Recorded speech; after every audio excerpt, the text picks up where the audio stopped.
साथ बढ़ते हैं अगली खबर की तरफ। पुणे में जल प्रलय का खौफनाक मंजर देखने को मिला। भयावह हालात से शहर में सेना को रेस्क्यू अपना जो है वो जारी करना पड़ा। एनडीआरएफ, एसडीआरएफ लगातार सड़कों पर नाव चला रही है और कई इलाकों में तो 4 फीट तक पानी भी भर गया है।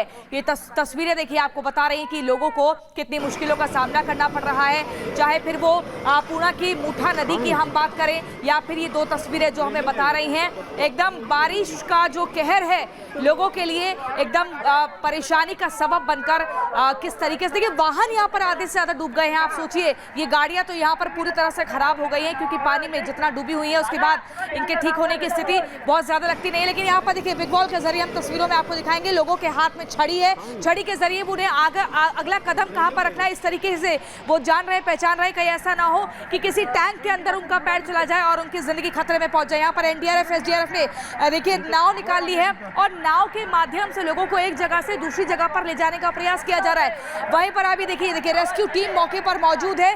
राहत बचाव दल जो है लगातार कोशिश कर रहा है कि किसी को भी कोई समस्या ना हो, हर संभव मदद पहुंचाई जाए। और वहीं महाराष्ट्र के मुख्यमंत्री एकनाथ शिंदे की बात करें तो उन्होंने सीधे तौर पर यह आश्वासन दिया है कि हम एयरलिफ्ट करने का प्रयास कर रहे हैं। अभी आगे और भी कुछ दिनों तक बारिश का कहर जो है ऐसे लोगों को परेशान करेगा। लेकिन अब देखिए, पूरे अपार्टमेंट में पानी घुस गया है, बेसमेंट के भीतर पानी घुस गया है और वाहन जो है आधे से ज्यादा डूब गए हैं। बच्चे परेशान हो रहे हैं, परिवार के लोगों का बुरा हाल हो चुका है। लेकिन इस नाव के माध्यम से ही एक जगह से दूसरी जगह जाया जा रहा है। लोगों के हाथ में छड़ी हम आपको दिखा ही रहे हैं। इसके अलावा रेनकोट लोगों ने पहना हुआ है। रेस्क्यू टीम मौके पर है, लेकिन ऐसे में समस्या जबरदस्त लोगों के सामने आ खड़ी हुई है। इसी बीच एक और खबर आपको सृष्टि बताएंगे। बिल्कुल प्रियंका, जो तस्वीरें आप दिखा रही थी, और आपको बता दें कि महाराष्ट्र के कई इलाके ऐसे हैं, पुणे की बात करें, ठाणे की बात करें, वहां इसी तरीके से बाढ़ से हाहाकार मचा है। इसी पर आपको दिखाते हैं एक रिपोर्ट।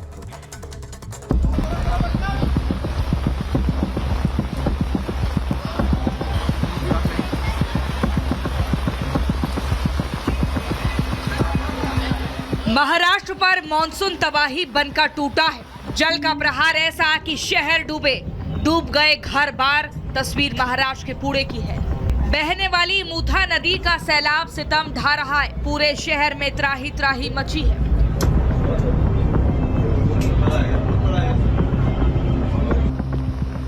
पुणे में बारिश के बाद बाढ़ के हालात को समझाना हो तो इस ड्रोन तस्वीर को देखिए। 114 मिलीमीटर से भी ज्यादा हुई बेहिसाब बारिश का पानी कहर बरपा रहा है। उसने हर किसी को अपने जद में ले लिया है। तस्वीर एक मेट्रो स्टेशन की है जहां पानी ने घुसपैठ कर ली है। तबाही का आलम यह कि मेट्रो के नीचे की सड़क दरिया बनी नजर आ रही है।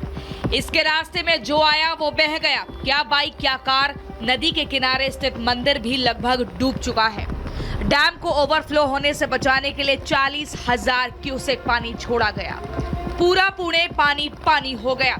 रिहायशी इलाके में एक मंजिला घर डूब गए, कार डूबी, बाइक डूबी और डूबे नजर आए दुकान।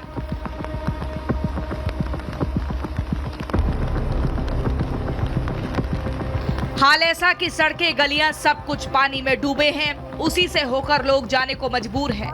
कमर के ऊपर पानी होने पर सड़क पर नाव चलानी पड़ी। एनडीआरएफ ने मोर्चा संभाला और लोगों का रेस्क्यू किया। पुणे में आए सैलाब का कारण खराब सीवर सिस्टम है, जिसकी सफाई करते कर्मी नजर आए। हालात बिगड़ता देख डिप्टी सीएम अजीत पवार ने कंट्रोल रूम में स्थिति का जायजा लिया। अधिकारियों से बात कर सीएम शिंदे को रिपोर्ट किया, तो वहीं सीएम एकनाथ शिंदे ने अधिकारियों को अलर्ट पर रहने की सलाह दी। पुणे में बहुत ज़्यादा परिस्थिति है, अपूर्व परिस्थिति हुई है। लोगों के घर में पानी गया, रोड पे पानी है। वहाँ पर सभी लोग तैनात है। मैं कलेक्टर, दोनों म्युनिसिपल कमिश्नर, दोनों पुलिस कमिश्नर, सबको सूचना दी है। एनडीआरएफ को दिया है। एनडीआरएफ का टीम वहाँ काम कर रही है। पुणे में भारी बारिश को देखते हुए जहां मौसम विभाग ने अलर्ट जारी किया है, प्रशासन हो या फिर सरकार, हर स्तर पर लोगों को बचाने का काम जारी है। Bureau report, Republic Bharat. और चलिए अब अगली खबर आपको बताते हैं। मैसूर में जमीन आवंटन का मुद्दा मुख्यमंत्री सिद्धारमैया के गले की फांस बन गया है। बीजेपी लगातार सिद्धा को घेर रही है और वहीं सदन से लेकर सड़क तक लगातार जमीन आवंटन का जो मुद्दा है इसकी गूंज लगातार सुनाई दे रही है। आखिर ये पूरी खबर क्या है, इस रिपोर्ट के जरिए देखिए।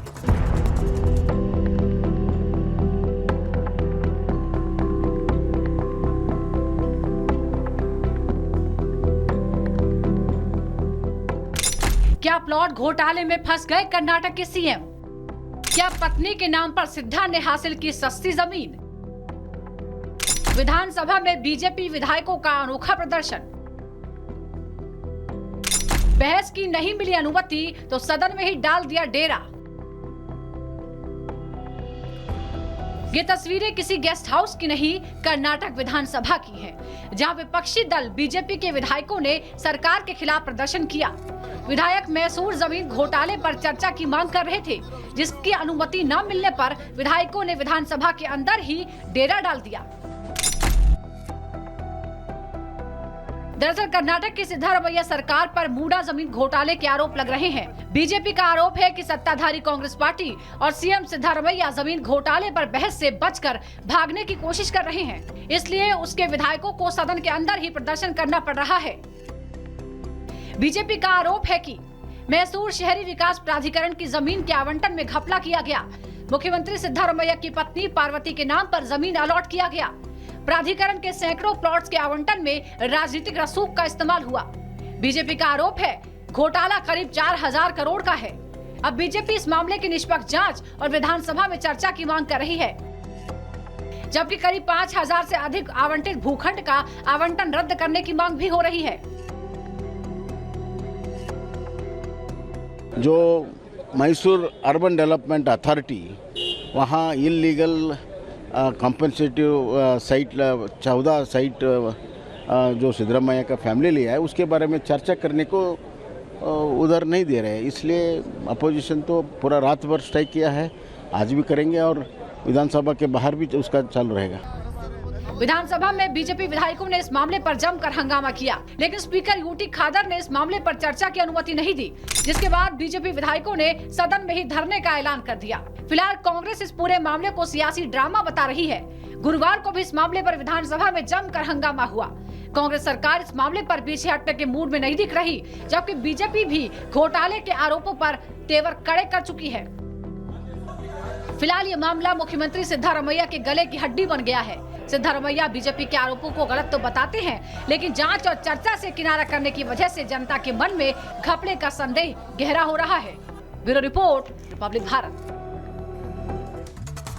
और अब बात करेंगे बजट की। बजट में बिहार को मिले पैकेज की बात में लगातार आपने देखा कि विपक्ष हमलावर रहा, सवालिया निशान यहां पर उठाता रहा और सदन में हंगामा हुआ। आज एक बार फिर से सदन में इस मुद्दे का जिक्र किया गया, लेकिन यहां खास बात ये रही कि ना हल्ला मचा, ना ही कोई शोर हुआ, ना ही कोई विवाद हुआ। लगे तो सिर्फ और सिर्फ सदन के भीतर ठहाके। आखिर क्यों, आपको दिखाते हैं इस रिपोर्ट के जरिए। पूर्णिया एयरपोर्ट का आप शिलान्यास करके 2 साल के अंदर क्या वहाँ विमान चालू करने का कोई आपका निर्णय है? लोग कहेंगे बिहार को बहुत ज्यादा दे रहे हैं। सालों से पूर्णिया एयरपोर्ट को लेकर के मुद्दे चल रहे हैं, लेकिन बिहार के प्रति इतना नाइंसाफी क्यों? कभी कभी आरोप प्रत्यारोप के बीच कैसे हल्के फुल्के अंदाज में नेता बड़े जवाब दे देते हैं, उसका सटीक उदाहरण है ये तस्वीरें। और जब बात ओम बिरला के अंदाज की हो तो बात अलग ही होती है। ये तस्वीरें लोकसभा की हैं, जब पप्पू यादव पूर्णिया एयरपोर्ट को लेकर अपनी बात रख रहे थे। पूर्णिया एयरपोर्ट को शुरू करने की मांग कर रहे थे, लेकिन तभी स्पीकर ओम बिरला ने कुछ ऐसा बोल दिया कि सदन में मौजूद सभी सांसद ठहाके लगाकर हंसने लगे। पूर्णिया एयरपोर्ट, भागलपुर एयरपोर्ट का जिक्र कर चुके हैं कि वो खुल गया, हो गया। अभी तक पूर्णिया लैंड जो बिहार सरकार के द्वारा अधिग्रहण होना था, जिसमें 15 एकड़ लैंड अभी तक अधिग्रहण नहीं है। मैं आपसे मिल करके भी पूर्णिया एयरपोर्ट के निर्माण कार्य की शुरुआत करने का मैंने आग्रह किया है। माननीय मंत्री जी, क्या इस साल में पूर्णिया एयरपोर्ट का आप शिलान्यास करके 2 साल के अंदर क्या वहाँ विमान चालू करने का कोई आपका निर्णय है? ये मैं आपसे पूछा। पप्पू जी बैठ जाइए, नहीं तो लोग कहेंगे बिहार को बहुत ज्यादा दे रहे हैं। दरअसल लोकसभा में बजट पर चर्चा जारी है। इसी चर्चा के दौरान पूर्णिया से सांसद पप्पू यादव ने एयरपोर्ट से जुड़ी अपनी मांग रख दी, जिस पर स्पीकर ओम बिरला ने अपने चिर परिचित अंदाज में जवाब दिया। हालांकि सदन से बाहर आकर पप्पू यादव ने कहा कि सालों से ये मुद्दा चल रहा है, लेकिन अभी तक कुछ नहीं हुआ, और सवाल किया कि आखिर बिहार के साथ इतनी नाइंसाफी क्यों हो रही है। सालों से पूर्णिया एयरपोर्ट को लेकर के मुद्दे चल रहे हैं, लेकिन ढाक के 3 पात है। वही हाल दरभंगा का भी है। बिहार के प्रति इतना नाइंसाफी क्यों? सभी जगह आप एयरपोर्ट दे रहे हैं और बिहार में आप जो एयरपोर्ट है उस पर भी आपके कोई ध्यान नहीं है। एक तरफ पप्पू यादव का सवाल तो दूसरी तरफ ओम बिरला का जवाब, दोनों की ही खूब चर्चा हो रही है। हालांकि बजट के बाद से ही बिहार और आंध्र प्रदेश को विशेष पैकेज देने पर घमासान मचा है। मोदी सरकार पर इन दोनों राज्यों पर मेहरबान होने के आरोप भी लग रहे हैं। Bureau report, Republic Bharat.